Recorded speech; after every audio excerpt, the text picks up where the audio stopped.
What's happening, family? How y'all doing? I'm Sandy 7 with AN-T-NEES. And as y'all know, these are the Honky Tonk Chronicles.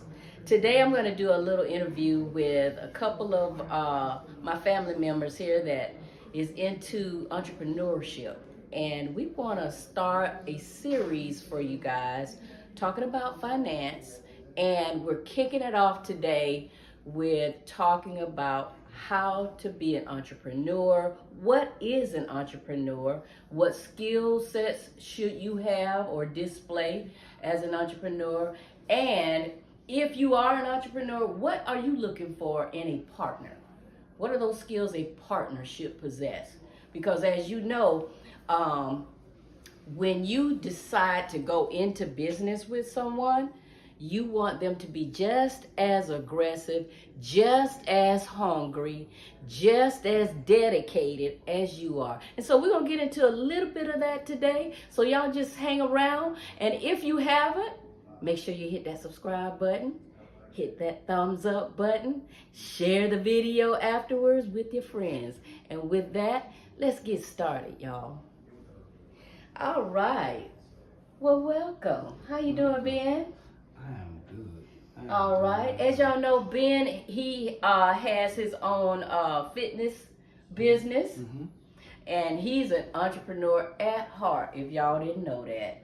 So that's why we talking with him today. Absolutely. And right beside him is TJ. What you got going on, TJ? TJ into everything. I am into everything as it relates to entrepreneurship. It is the way to freedom, financial freedom, success. It's all based on what you want to do. So you got to find something, find your passion, stay focused with it. I totally agree. All right, to my right here, I've got Ben. And Ben, as you know, you've seen him on this channel before. He has his own fitness business, and the dude stay busy. You know what I like to get him to do? Every time I interview him, flex for me one time. That's what I'm talking about. That's what I'm talking about. And he stays busy with that fitness business, y'all. So he's part of the conversation today talking about entrepreneurship. So tell us a little bit about your business. Well, you don't have to go into deep with it, Ben, but you know, tell us what got you to wanting to be a fitness trainer and turning it into a business. Well, when I first started in 2003, I ain't gonna speak too long because I'm long-winded. But in 2003, my passion grew from my father, who invested in me, kind of taught me and started me off, taught me the basics about training myself, and getting in more detail about, you know, body sculpting and building a physique versus just building muscle memory, all of these things that come along with you know, this journey of health and fitness. And over the years, I just grew a passion for it. And of course, just like anything else, if you continue, practice make perfect. Yeah. And so I continue to strive, and I continue to work on it and perfect it and make it my own. Exactly. And not compare nor compete, because I don't do that. But you know, challenge myself. Right. You know, and the passion grew, and of course, when you're doing something that you love, it's not work. Absolutely. So I totally agree I was with able that. to, you know, come this far, going on 2 decades now. I just absolutely love what I do. So any advice to anyone, make sure you're doing what you love. I agree. And love what you do. Yeah, I can't agree with you more on that, Ben, because, you know, people say, you know, find a business, but I'm in the pocket with you. Find something that you love doing. And you've always heard people say, when you find something that you really love to do and you're willing to do it for free, that's when you've nailed it. And you will wind up making a whole lot of money at it, because at that point, it's not work for you. Absolutely. It's a passion. Yep, and people can see that. Exactly. TJ. Yes. Y'all, TJ do some of everything, okay? I'm gonna let him tell y'all what he does and don't do. Probably ain't nothing he don't do. Well, maybe so. No, so I started off. I was a banker for 20 years and did a little bit of that for a little while, and then of course I had to transition in life where I lost my job and had to start completely over. And I focused strictly on learning the insurance business. Started as an insurance agent, became a consultant. Then I figured out that my knack was trucking, and I love trucking. Got you. And I got involved in that. So I'm a part owner of a trucking company, and also I'm also an auto broker now. So I do a little bit of this, a little bit of that. Yes. You know, and you know, it's not just the 18 wheelers. I do the box trucks, I do the cargo vans, I do a little bit of everything, and I also do financing as well. You know what? You really sparked my interest when you said you got that finance background. So often, especially we in the Black community, when we try to get into owning our own businesses, we totally miss that part. We don't understand how to go and get these loans to help us kick off businesses and so forth, or even how to manage our business financially so that the IRS won't come at us and all that type of stuff. So you having that background is definitely a plus. Yeah, and a lot of our culture, they're always into the nonprofit. Yes. There's nothing wrong with being a profitable business. You want to be on a publicly traded company. It's minorities. It's one of the things that you should aspire to do. It's great to do things in the community, but it's also even more powerful that you could say, Thomas Whitaker, financial expert. Yeah. You know, that's trading a stock at 200 per share or something. Yes. So Yes. it's bigger than just doing things in the community and expecting a grant. It's okay to take loans. It's okay to take risks. Yeah. Do it. And talking about risk, that now puts us right into the question of what is an entrepreneur? Can you tell me that in your mind? What does that mean for you? Someone that is a self-starter, someone that is eager. They have to be in a fast-paced environment. It's difficult to kind of work with everybody. So you got to make sure who you're working with, that they're a good fit for you, and they have to have the same vision as you. Because if they don't, it's going to fail. Same vision, same drive, same determination and dedication. You know, one of the main things that is associated with what you call an entrepreneur is risk taker. A person that has thick skin. You know, most often you as an entrepreneur may start a business and it may not work out, but you got to have thick enough skin to say, oh well, you fall down, you get up, try it again.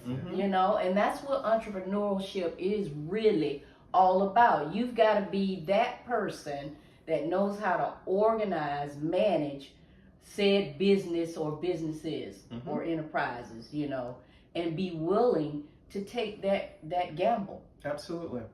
And it's more to it than just kind of seeing it for, okay, I work a job day to day, I buy my home, I get my dream card, I have an 800 credit score. Right. That 800 credit score is what could fund your business. Yes. Oh, you can borrow $300,000, there you go. 3 years, you can pay yourself $100,000 to start your business. Yes. Yes. Most people don't think that way. Yes. And in these times right now when things are so tough, people are losing jobs. You know, this is the time when you really need to tap into that special skill that you have, and all of us have it. Would you agree? Tap into that skill and create your own job. You see, the way we're trained in school now, I know back in the day when I was in high school, they taught you not only the basic reading, writing, so on and so forth, but you also had classes that you could take that would teach you a skill that you could put your hands on. Shop, auto mechanic, home economics, which could lead into like either being a clothing designer, a chef, whatever the case may be. You know, they don't do that anymore. Now it's really all about training you and getting your mindset to go work for someone else. And we're not trying to do that, right? No, we're not. This is the time to really, really tap into those skills that you have and have the courage to step out there on it and become that entrepreneur that's way deep down inside of you. So with that being said, Ben, tell me what really kicked you over the edge to say, you know what, this is my passion, I love this, I'm going to turn it into a cash cow for me, or a business that I could have that would sustain my lifestyle. What helped you get to that point? Well, when I started my company in 2013, I will say it started out as a hustle. Okay. And you know, to make ends meet. And I actually had a serious conversation with a colleague at the time. Well, old associate that I used to work at another gym with, and he was very candid with me. And you know, it was just awesome. We scheduled lunch and we had lunch, and he was like, bro, I'm gonna be honest with you. He said, you look better than me, you train better than me, you have all what it takes, and I'm making more money than you, and that's a problem. And you never find somebody that's that real and that transparent and authentic and will say that. He said, I know your heart, I know your passion, and I've seen you work. I've trained with you. You're cheating yourself. So what is it gonna take? And when he told me that, I learned how to better sit back and check the man in the mirror and say, you know what? You know what he said is true. It's factual. It's like a light bulb came on. It's like a light bulb came on, and I said, you know what? I am cheating myself. My prices, you know, they were my price. My new prices became my new prices. My new fees became my new fees, and you know, protocol. And I held myself accountable, and I started to do a little more research. And you know, it's mostly about investing in your craft. Yes. You have to invest in your craft. You have to invest when you're not getting paid. Yes. You have to invest when you're not necessarily bringing home the bread or the butter. You know, and so that's what happened for me. You know, that sounds really like forward thinking. It is. To me. Stuff right there. Absolutely. You know, I think one of the things, actually what I'm going to do is ask the question. What is the biggest thing that tend to kill most people with becoming that business owner? They can... Too safe. Yeah, too safe. Too safe.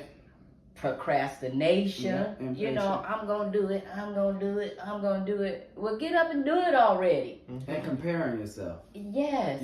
That person's been in the business 3 years already, and you're just starting. You can't possibly be on their level, at their level, achieving what they're achieving, making what they're making. That first year, sometimes 2 years, it's hard. It's up and down. It's a roller coaster. You may see some profit, you just may not. But by the time that third or fourth year, hopefully you understand the ins and outs of not just the business aspect, but as the investment aspect. Exactly. Self-investment. You have to believe in yourself to believe in your craft. I agree, totally. You know, one of the big things about being an entrepreneur that a lot of people don't think is a major component to that, and that is selling.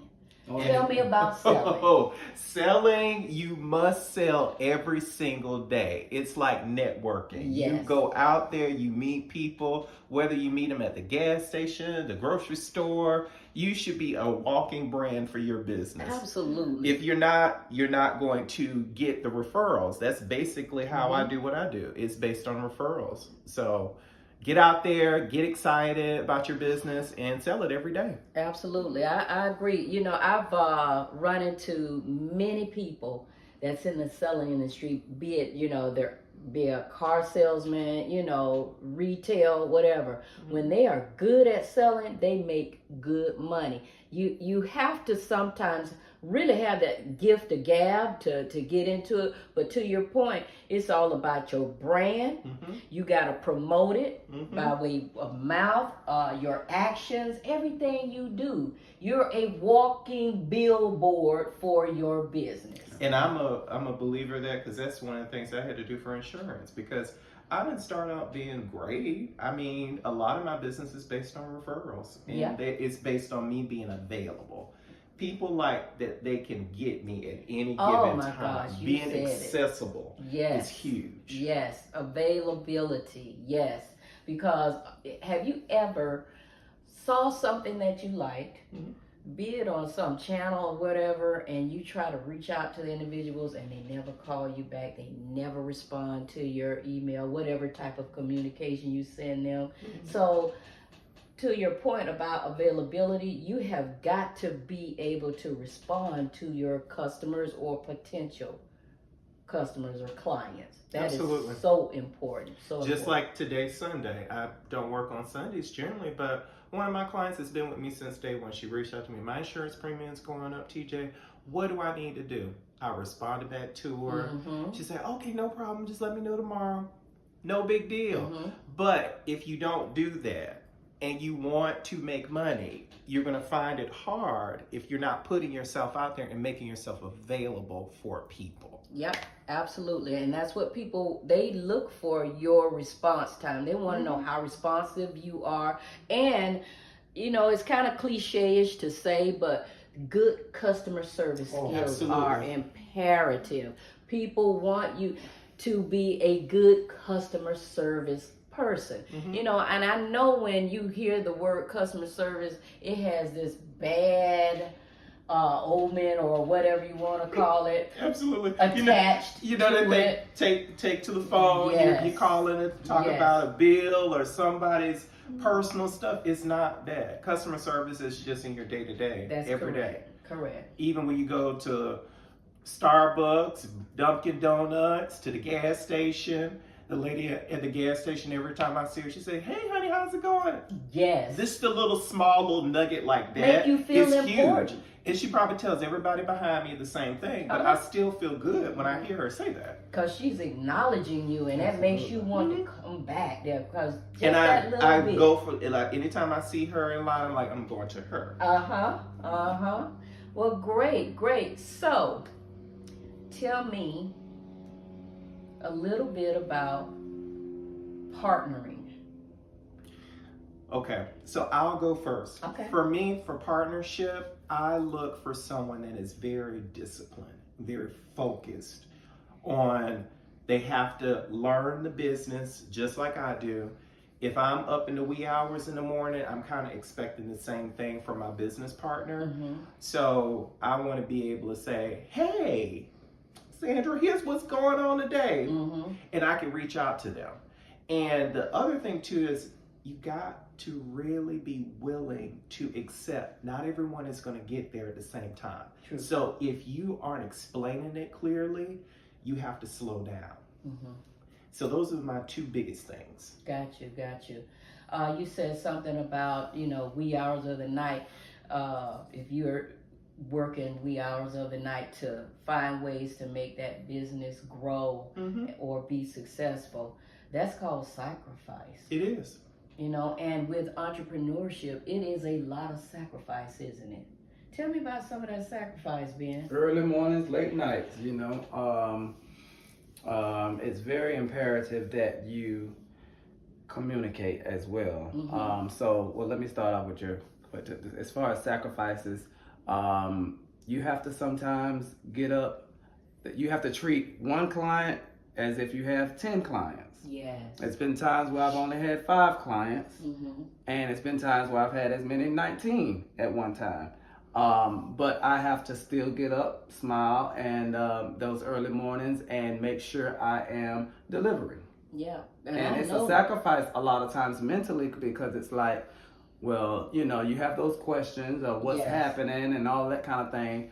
But after a while, like I was just explaining to my partner some weeks ago, I was like, I'm kind of used to, you know, in self-employment, a lot of times there's peak and there's not peak, non-peak. Yes. And so peak, of course, is when you're booming. You got money coming from left and right, and you ain't got enough hands to grab it all, but you manage. If you got to grab with your foot, you're grabbing it. And so, but I also know, because of the business that I'm in, that you have your high highs, Yes. and sometimes you can have your mid lows. It's no longer low, but you can have your mid lows where Yes. you're not profiting as much. Yes. So you have to prepare for a rainy day. So for me, that's a sacrifice that we also have to be realistic about. Right. You know, when you talked about the peak times of the season for your business, I would suspect for the arena that you're in, you probably get blowed up at the first of the year. Everybody makes these New Year's resolutions, so that's probably a real booming time for you. Yeah, so sacrifice is major. You know, a lot of times we have to put in those extra hours. Absolutely. When you drag and you got to go do it, because at some point the reward is going to come and catch up. It will catch up with you. Yeah. What about sacrifice for you? So sacrifice for me, for insurance, is like getting up early in the morning, 5 a.m., and I go to sleep with my iPad too, looking at cars. So, you know, the one thing that I love, I'm scrolling through, looking at cars, trying to figure out which car I'm going to buy for the business. So, but those are my sacrifices. And then there is also another thing too that I want to share that I do is I'm one of those people, I always try to find a way to pivot. So if something else is slow, I'm going to find another area where I can kind of still sell it. So I like that. Whether or not I may be selling to a personal, I may go to a business and start selling to business. So there's so many different things that you can do. You just cannot box yourself in as an entrepreneur. Yeah, that's called being innovative. And that's part of being an entrepreneur. You have to be a very innovative type person, very creative, very innovative. And that's the other thing. You know, you may be tired, but you have a goal in mind. There's a destination you're trying to reach. Absolutely. And it's not always going to be smooth sailing. So, but if you're dedicated, purpose driven, you'll get there. So and I think COVID has taught us a lot yes, too. It has. I think it taught us that we can now all work remote, and you know, we can also even dream our big dreams and have our vision board and make those dreams a reality. Gotcha. For me, I think COVID kind of helped somewhat, but I also do believe that it was through my struggle that I went through personally that kind of pushed me. Okay. Yeah, speaking of being, you know, a valid point. You have to also find something that drives you. Yes. Something that motivates you as an entrepreneur. And some, it's the fear of not having it all. And for me, it's the anticipation on what it is that I could, you know, accomplish and gain from this that I'm driven, you know, that drives me.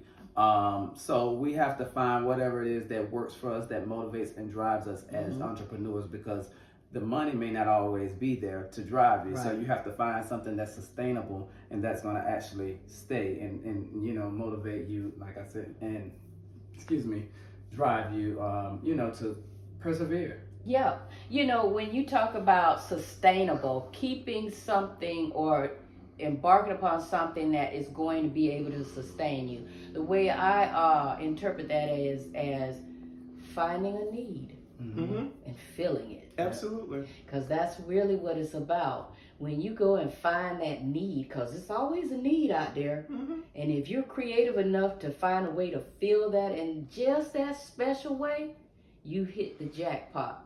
Because when you look at a lot of your successful entrepreneurs, even your millionaires and billionaires, they found a need and filled that need. And everybody jumped on it.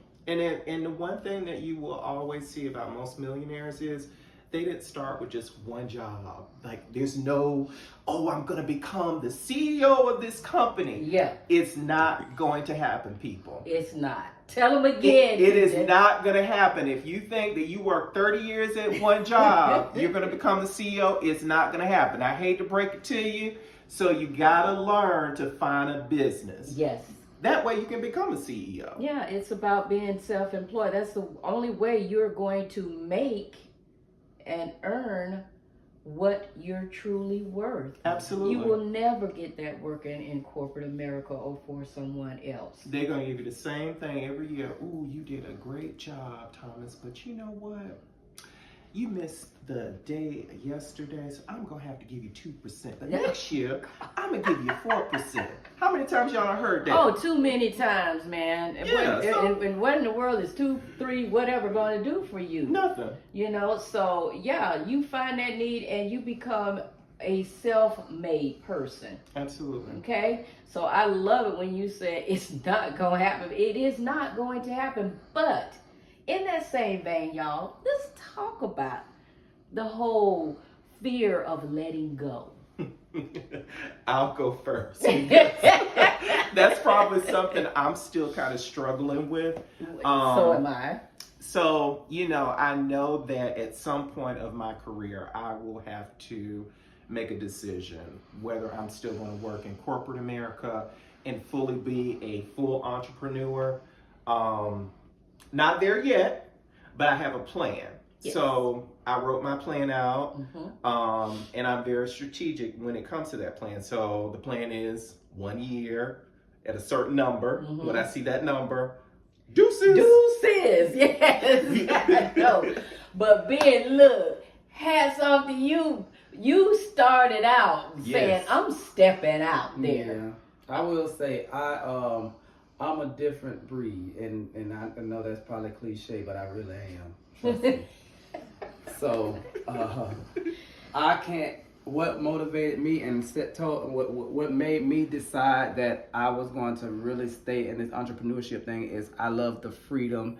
Also, I don't have time for the mood swings and the attitudes and the teacher's pet and you know and all of that and you know I just don't have time for that. I'm very consistent in my thinking. I'm very consistent in the way I carry myself and how I interact. It's either black or white for me. So I felt like I would be a great entrepreneur and be able to deliver great services based off of those experiences alone. That's to start at the top. And then we mentioned, you talked about customer service, right? Right. So that will also make you perfecto in the customer service arena in that aspect, because you experience so much trash and people don't know I work hard for my dollar. And if you think I'm gonna sit here and take this from you, you got another thing coming, because I work hard. All I came to do is give me a hot plate.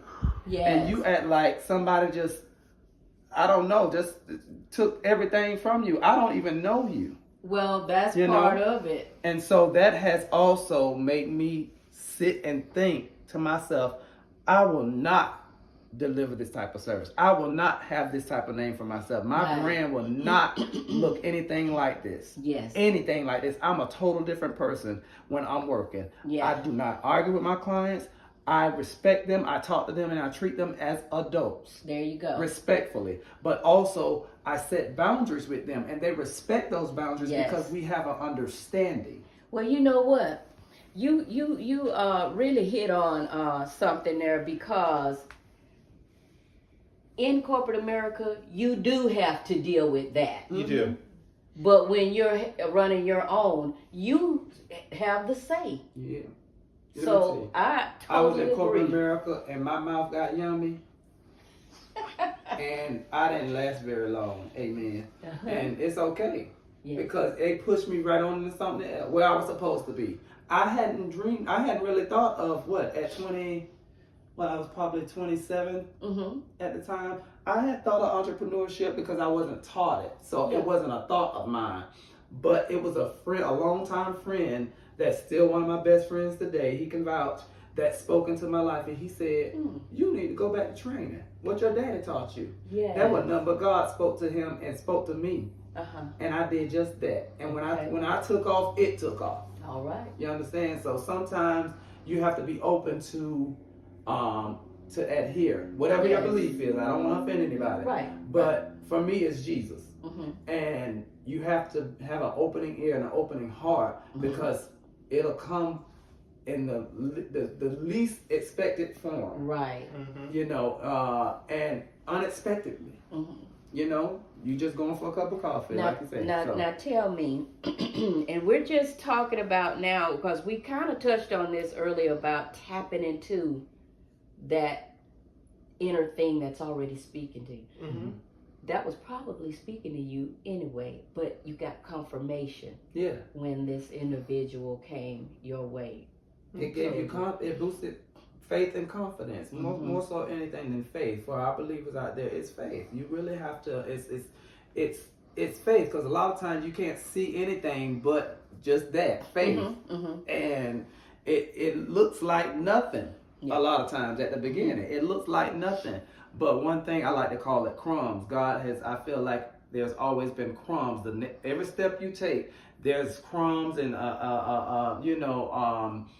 things that lead you on, to the next level, to the next step, the next part of the journey. So, and in this, you're learning more about yourself as well. Exactly. So you're winning all around. Right. You're evolving all around, and you can't lose. You just can't lose. All you got to do is keep persevering and soaring and seeing. And then what happens is, after a while, you won't just have the faith, but you'll have the faith in yourself. You'll be able to see, well, I'm anxious to see what happened next, because every time I move or every time I touch it, something's flipping, something's happening. Yeah. And another thing too is God will always connect you with people that are very much like-minded. So if you're looking to get into the business arena, it may just be one person that'll start you off. But you never know, that one person may be the vessel to your check. That's right. So you have to be very patient and also understand too that it's bigger than just the one thing that you might be doing right now. Yes. I start off as a consultant for someone, and I knew I wasn't going to make any money out of it. But what I learned is how to deal with people, and all types of people. And I did it again. Same situation. And then I got to where I am today, where now I'm able to deal with all different types of companies, just based off of that experience. Exactly. Those experiences that you and Ben are talking about, you take those experiences and turn them into a school of learning. They train you every step of the way. And just like when you said about school. So one other thing too I will say is I was taught, okay, you got to go to college, and you got to get your master's degree, and if you want to go back and get a PhD for clout reasons. Right. But at the end of the day, there are plenty of people that are with a PhD and don't make $100,000. That part. Most of your 1%ers don't have degrees. There you go. They don't. And the majority of them are known to be C students. It's all about what you see as a need, and you feel it. Absolutely. That's what they do. Being driven. That's it. They found that need and they filled it. So that's what we want to encourage you all to do today. This is the first of many series to come within our financial series. We wanted to have just a little bit of a conversation about entrepreneurship. And we're going to continue this conversation in the coming weeks, and we hope that you continue to join us. But I'd like to thank you, Ben and TJ, for joining me today. I look forward to our discussion again as we continue this journey, because we want to kind of step our community through from our level. I mean, we grassroots level, starting out, and we're showing you that you can do it. Just where you are, you can do it. And so we'd like to take you on our journey with the things that we're putting in place, because we do have a lot of things clicking over here that we're going to continue to take you on the journey of. But the main thing is just do it. Get up and do it. The more you have going, the better off you are. Would you agree? Absolutely. Multiple streams of income. The Bible says 7. 7 to be exact. Absolutely. Okay, there you go. I say 12. All right, so we are going to continue this series, and again, we'd like to thank you all today. Again, if you would, please hit the subscribe button, hit that like button, leave some comments, share this video. We do intend to do a live stream at some point through this journey, and we'll hopefully have you come along with us. And if you haven't subscribed already, again, please subscribe. Thank you again. I'm Sandy 7 with AN-T-NEES, and these are the Honky Tonk Chronicles. Peace, y'all. Family, thank you again for joining us today with this first of many episodes to come within our AN-T-NEES Honky Tonk Chronicles financial series. We thank you for joining us today. We talked just a little bit about entrepreneurship. We're going to continue that conversation in the coming weeks and then move on to talking about some of those businesses that you may be interested in joining along with us on. Okay? But thank you again, and we appreciate all your partnership with us. Peace, family.